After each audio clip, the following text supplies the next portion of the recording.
31 cosas escalofriantes y curiosidades de la leyenda de Acacor, la leyenda de los Uga Mongulala, una ciudad ficticia que exploradores murieron buscándola. A pesar de su deterioro ambiental, la Amazonia se conserva como una de las regiones del planeta más inaccesibles y llenas de misterios en su inmensidad, que equivale 2 veces y media a la de Argentina y 3 veces y media a la de México. En la intrincada selva amazónica, en un lugar solo accesible después de muchas jornadas de viaje en barcos y canoas, y abriendo caminos con machetes, surgió una de las leyendas más fascinantes que los teóricos de las conspiraciones juran que es auténtica. Es la leyenda de los Uga Mongulala, un pueblo que supuestamente edificó un imperio en la Amazonia, entre Brasil y Perú, construyendo varias ciudades subterráneas, incluyendo Acacor.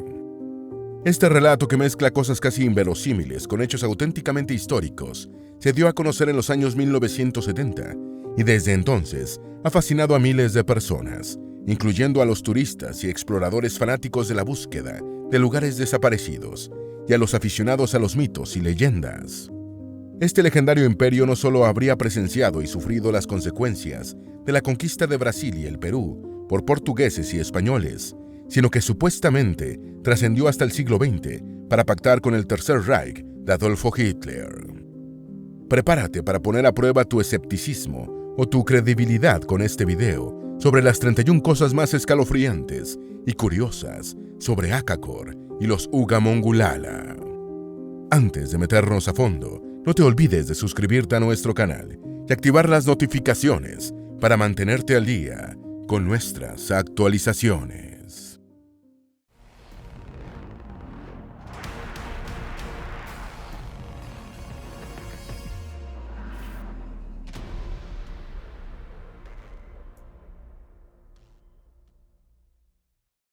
Número 1. Karl Brugger escuchó sobre la leyenda en una sórdida taberna de Manaus. El 3 de marzo de 1972, el periodista alemán Karl Brugger, en ese tiempo corresponsal en Río de Janeiro de la televisión pública alemana, se encontraba en una sórdida taberna de Manaus, la capital del enorme estado brasileño de Amazonas. El reportero tenía previsto un encuentro con un jefe indígena de nombre Tatunka Nara, supuestamente el rey de Acacor. Un amigo de Brugger le había persuadido de que la historia que el jefe nativo deseaba contarle captaría todo su interés, y el periodista esperaba entre expectante y curioso. Nara conversó varias horas con Brugger, contándole sobre una misteriosa ciudad secreta en medio de la selva, y después los dos hombres se internarían en la intrincada jungla en busca de Acacor. Número 2. El pueblo elegido por Dios fue el Uga Mongulala. El alemán escribió la historia en el libro de la Crónica de Acacor, mitos y leyenda de un pueblo antiguo de Amazonia, en el que presenta a Tatunka Nara como un hombre de gran estatura, algo inusual entre los indígenas americanos, y cabello negro y largo. Cuando habló con Brugger por primera vez, Nara vestía una camisa de tonos estridentes que, según dijo, había sido un regalo de miembros del ejército de Brasil, y una túnica corta de cuero con el emblema de Acacor. Nara contó a Brugger la historia del pueblo indígena Uga Mongulala, al que definió como elegido por los dioses. La historia del pueblo había sido recogida en un libro sagrado, escrito en quechua por los escribas del reino. Número 3. Acacor fue construida por los grandes maestros iniciadores. Según Nara, los incas, que también hablaban el quechua, habían perdido desde hacía tiempo la escritura de los dioses, pero conservando algunas remotas tradiciones de Acacor. El libro sagrado iniciaba su relato en un año cero, momento en el que los grandes maestros iniciadores del pueblo de Uga Mongulala comenzaron un éxodo. Los grandes maestros iniciadores fundaron 3 grandes ciudades, Acanis, Acacor y Acaim, y aportaron las luces de sus conocimientos a la humanidad. La primera ciudad, Acanis, se construyó en una estrecha lengua de tierra con 2 océanos enfrentados, lo que ha hecho pensar que el relato hace referencia al Istmo de Panamá. La tercera ciudad, Acaim, no aparece en la crónica hasta mucho después de las otras. Número 4. Durante la gran catástrofe sobrevivieron las ciudades, que eran residencias de los dioses. Según el relato de Nara, las 3 ciudades sufrieron graves daños durante la gran catástrofe, mientras que otras construidas por los antiguos amos se conservaron, como Manoa, en los llanos del sur, Tiahuanac, en el lago Titicaca, y Salazar, aguas arriba del Amazonas. Estas ciudades eran hogares de los dioses, con altos templos y pirámides. De estas ciudades consagradas, solo Salazar sobrevivió para mis ojos, dijo Tatunka Nara. Añadió que estaba a 8 días de la ciudad que los bárbaros blancos llamaban Manaos, en la ribera de un tributario del Gran Río. Agregó que sus templos y palacios estaban sepultados en la selva y que solo el vértice de la Gran Pirámide sobresalía sobre el follaje. Número 5. Akakor era una de las 13 ciudades subterráneas. Existían 13 ciudades ocultas en las profundidades de la cordillera de los Andes, señaló Nara, y dijo que el gran templo solar de Akakor partía en largos, anchos y profundos túneles que conducían a las otras ciudades subterráneas cordilleranas.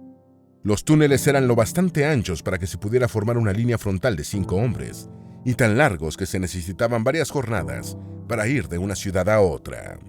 Las 13 ciudades subterráneas eran Akakor, Kish, Budú, Boda, Tanum, Gudi, Sanga, Kos, Riono, Tat, Amán, Sikon y Mu.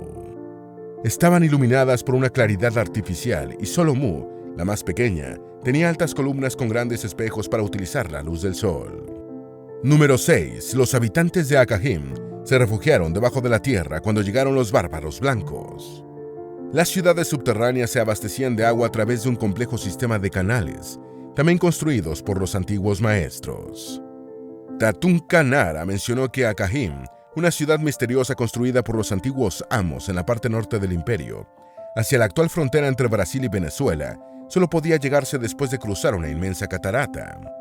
Akajim estuvo en ruinas y abandonada durante unos 400 años, tras la gran calamidad, y después mantuvo cercanas relaciones con Akakor durante varios miles de años.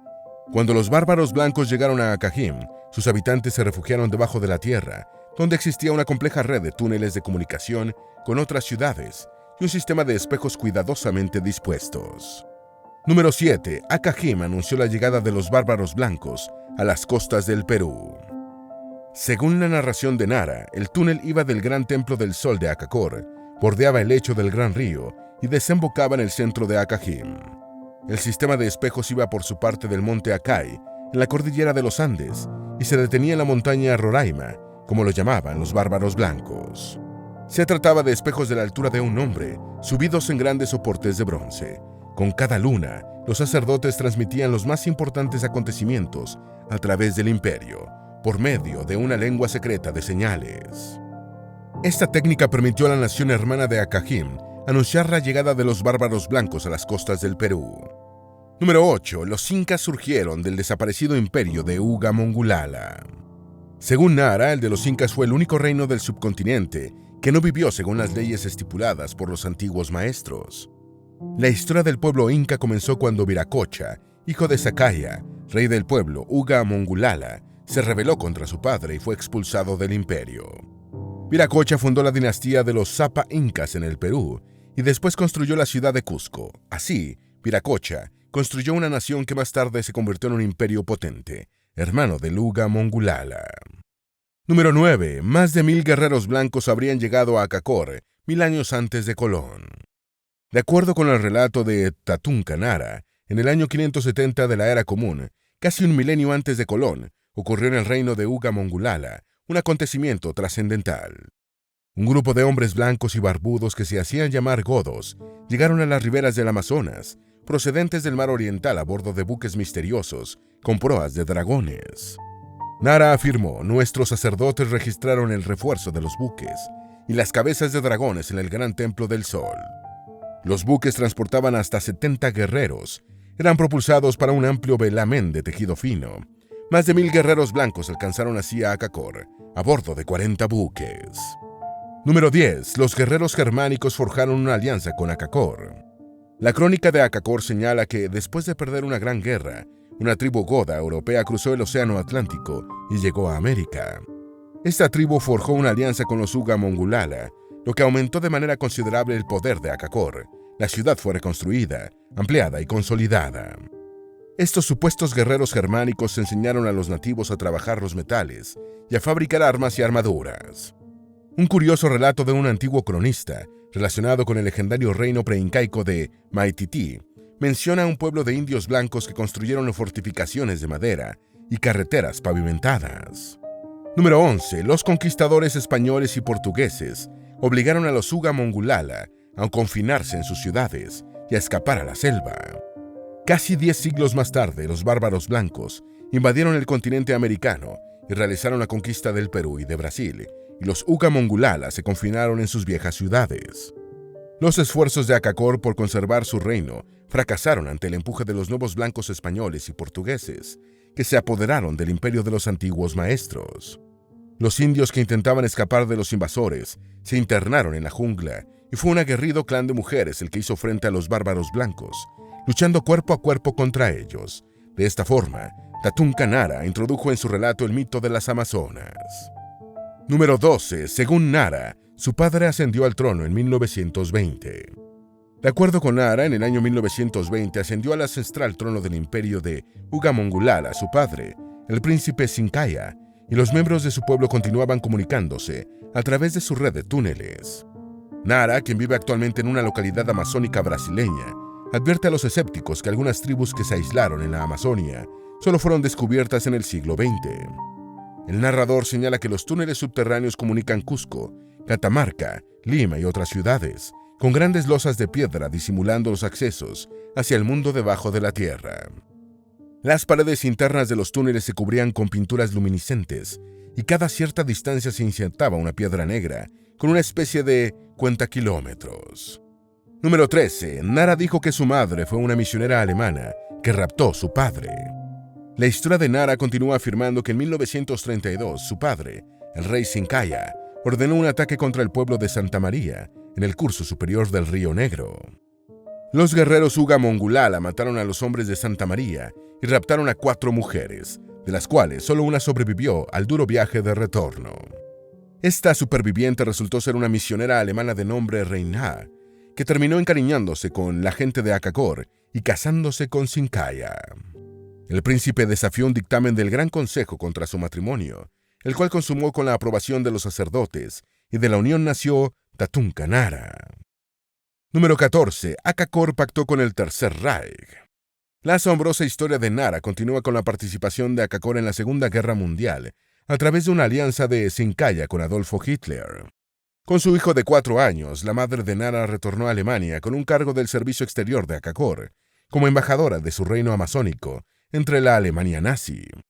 La embajadora forjó una alianza del imperio Uga Mongulala con el gobierno alemán, a través del cual 2.000 soldados fueron destinados a Akakor. La idea era que los soldados nazis ayudaran a Sinkaya a recuperar los antiguos territorios del reino Uga Mongulala, arrebatados por los conquistadores portugueses y españoles, restaurando el imperio fundado por los antiguos maestros. Número 15. La Alemania nazi envió tropas y submarinos a Brasil. De acuerdo con este supuesto pacto germano-brasileño, los primeros contingentes alemanes empezaron a entrar secretamente a Brasil en 1941. Tatunka Nara relató a Brugger que una cantidad considerable de unidades de guerra nazis llegaron a Brasil durante la Segunda Guerra Mundial, así como un gran número de submarinos que viajaron desde Marsella hasta la costa brasileña. Cuando el derrumbe del Tercer Reich era inminente, más tropas y embarcaciones de guerra alemanas continuaron llegando a Brasil, pero el ataque contra el gobierno brasileño deseado por los Uga Mongulala nunca se produjo. Número 16. Según Nara, Akakor fue refugio de nazis en fuga. Tras el fin de la guerra con la derrota alemana, Nara afirmó que los Uga Mongulala postergaron sus sueños de conquistar el poder, aunque Akakor se convirtió en refugio de algunos nazis en fuga. En 1963, la llegada de mineros peruanos al departamento amazónico de Madre de Dios provocó enfrentamientos entre Akakor y el ejército del Perú. El gobierno peruano condenó los repetidos ataques a los colonos blancos recientemente instalados, forzando a los rebeldes a replegarse hacia la selva. Número 17. Nara dice que rescató a 12 supervivientes de un accidente aéreo. Nara contó que en 1968, un avión militar brasileño sufrió un accidente en la selva, sobre el curso del río Rosso, no lejos de Akakor. Temiendo que tribus enemigas encontraran supervivientes y le revelaran la ubicación de la ciudad secreta, Sinkaya le ordenó a su hijo Nara que fuera en persona al sitio del aterrizaje de emergencia y matara a todo el que estuviera vivo. Desobedeciendo a su padre, Nara no solo no mató a nadie, sino que retornó a Akakor con una docena de supervivientes sanos y salvos, en el que, según dijo, fue su primer contacto con la civilización de los bárbaros blancos. Poco después, el rey Sincaya murió, legando a su hijo Tatunka Nara el improbable trono del reino de los Uga Mongulala. Número 18. Nara narró cómo fue su propia coronación. Nara dijo que el gran sacerdote lo coronó como rey de Uga Mongulala en la ciudad subterránea de Akakor. La ceremonia se realizó en un inmenso salón del Gran Templo del Sol, que hasta entonces le había estado prohibido, y Nara vio por primera vez 4 misteriosos cuerpos embalsamados, 3 hombres y una mujer. Estaban muy bien conservados y bañados por un líquido translúcido, y parecían seres humanos comunes, excepto que sus manos y pies tenían 6 dedos. Nara preguntó quiénes eran esos seres al gran sacerdote, pero éste no pudo responderle.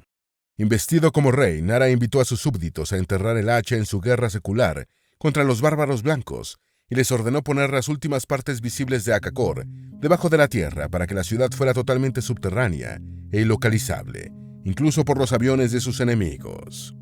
En esta tarea supuestamente ayudaron los soldados nazis que vivían entre ellos como refugiados. Número 19. Nara dijo que intentó firmar un tratado de paz con el gobierno brasileño. Nara relató que su primer viaje de estado como rey de Uga Mongulala fue a la ciudad de Río Branco, en el país de los bárbaros blancos, con la intención de proponer un tratado de paz a los representantes del poder brasileño.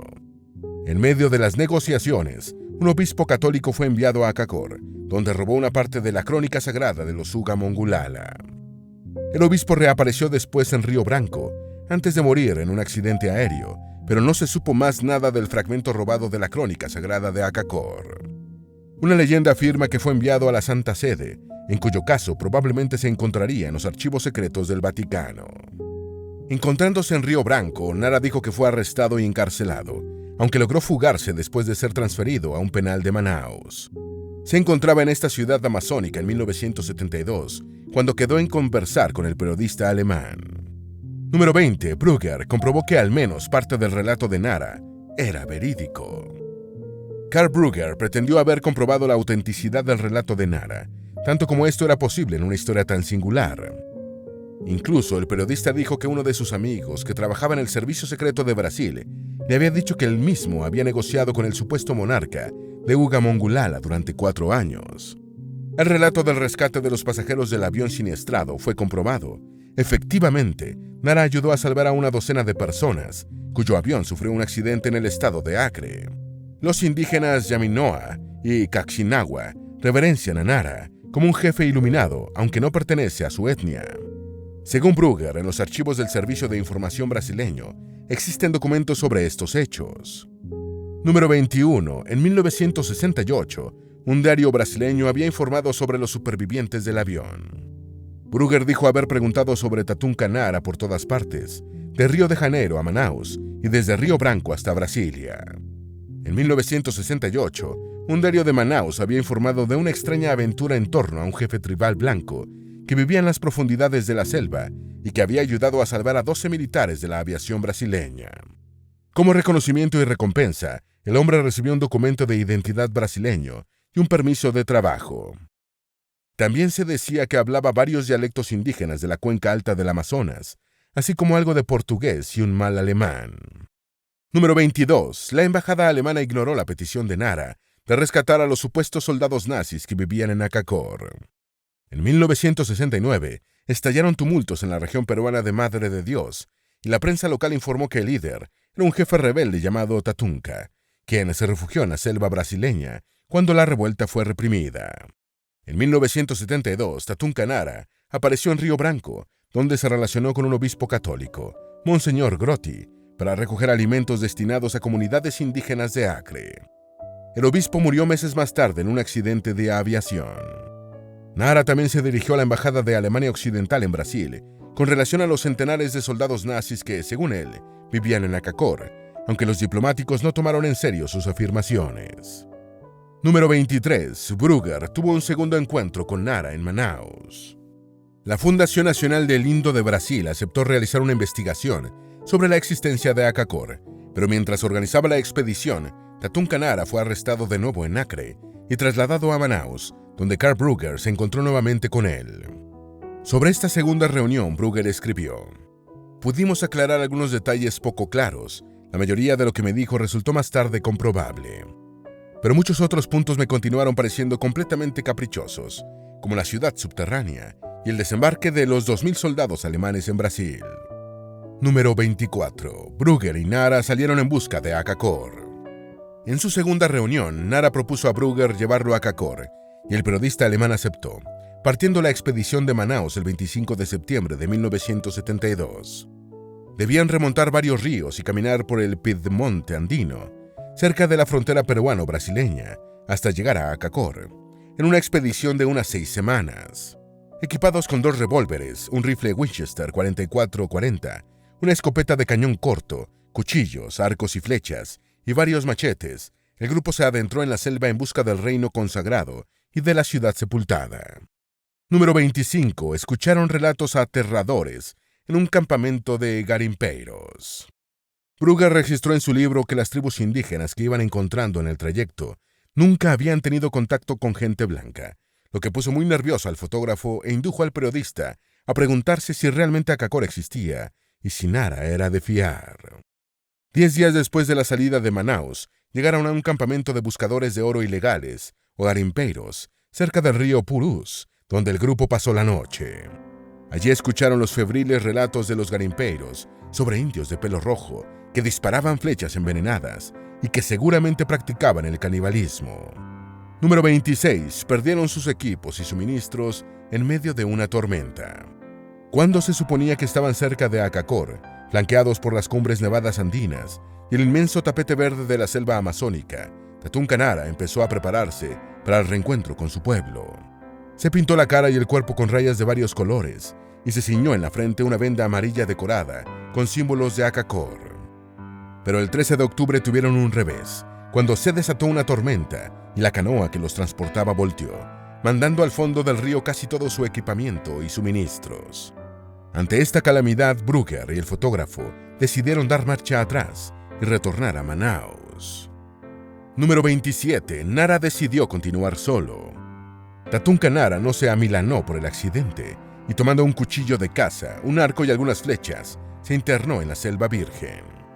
Más tarde, Brugger escribió: Akakor realmente existe. Quizá no exactamente como Tatunka Nara me la describió, pero la ciudad es una realidad indudablemente. Obviamente es posible que inventara toda la historia, envolviéndola hábilmente con leyendas y datos reales para adaptarla al gusto de los lectores. También es factible que haya hecho un relato verdadero, al menos de la verdad que llegó a conocer. Brugger escribió su libro como un investigador y era relativamente fácil comprobar muchos de los hechos que narraba. Número 28. Brugger fue asesinado misteriosamente. Karl Brugger había nacido en Múnich en 1942. Después de estudiar historia y sociología, comenzó a colaborar con ARD, el Consorcio de Radiodifusión y Televisión Pública de Alemania, siendo designado corresponsal en Brasil. En el país amazónico se interesó por las culturas nativas brasileñas y en ese contexto entró en contacto con Tatunka Nara. Lanzó su libro sobre Akakor en 1976 y el 3 de enero de 1984 fue asesinado de un disparo de fusil por un desconocido, mientras caminaba por una playa de Ipanema, en Río de Janeiro. Su muerte permanece sin esclarecer, aunque se especuló sobre la posible intervención de Nara. Número 29. ¿Quién es en realidad Tatunka Nara? A finales de los años 1980, la Oficina Federal de Investigación Criminal de Alemania Occidental confirmó que Tatunka Nara era un alemán de nombre Günther Hauck, nacido en Caburgo, que desapareció en la década de 1960, presumiblemente huyendo de las deudas, abandonando a su esposa y 3 hijos en Nuremberg. Se refugió en Brasil, donde adoptó el nombre de Tatunka Nara, que significa gran serpiente acuática, y empezó a trabajar como guía de turistas aventureros que iban en busca de lugares de interés en la Amazonia, incluyendo la ciudad subterránea. Actualmente reside en la localidad de Barcelos, a orillas del Río Negro, en el estado brasileño de Amazonas. Aparece como indígena en su documento de identidad de Brasil. Número 30. Nara fue sospechoso por la muerte de varios turistas. Nara comenzó a despertar sospechas cuando 3 de sus clientes desaparecieron en diferentes excursiones durante la década de 1980. En 1980 desapareció el estadounidense John Reed. En 1983 no se supo más del suizo Herbert Wagner. Y en 1987 se esfumó la sueca Christine Hauser, todos en misteriosas circunstancias. En 1984, unos excursionistas encontraron una calavera que resultó ser del suizo Banner. Sobre estas muertes, Nara dijo: «He matado a muchos, pero como soldado y estos estaban armados. No soy un santo, pero no maté a esos 3 de cuyas muertes se me acusa». Número 31. Otros exploradores intrépidos han buscado Akakor. En 1977, el hijo de una rica familia estadounidense se obsesionó con encontrar Akakor y comenzó una expedición desde Cusco, rumbo al río Laco, que tras un corto recorrido en el Perú, por el departamento de Madre de Dios en la Amazonia peruana, penetra en el estado brasileño de Acre. No se supo más de este explorador. En el verano del año 2000, un equipo italiano realizó la expedición Atahualpa 2000 en las inmediaciones del lago Titicaca, donde indios aymares afirmaban que habían gigantescas ruinas. Los italianos encontraron restos sumergidos y un gran embarcadero, pero no la ciudad subterránea. La expedición fue financiada por una asociación de nombre Akakor. Esperamos que este video te haya sido útil. Si tienes algo que agregar, por favor, compártelo con nosotros en la sección de comentarios. Dale me gusta a este video y envíale el enlace a tus familiares y a tus mejores amigos para que también sepan más de las 31 cosas escalofriantes y curiosidades de la leyenda Akakor, la leyenda de los Uga Mongulala, una ciudad ficticia que exploradores murieron buscándola. Si eres nuevo en nuestro canal, no olvides suscribirte. No se te olvide seguirnos en todas nuestras redes sociales, que van a estar aquí abajo en la descripción. Recuerda, un pueblo que no conoce su historia está condenado a repetirla.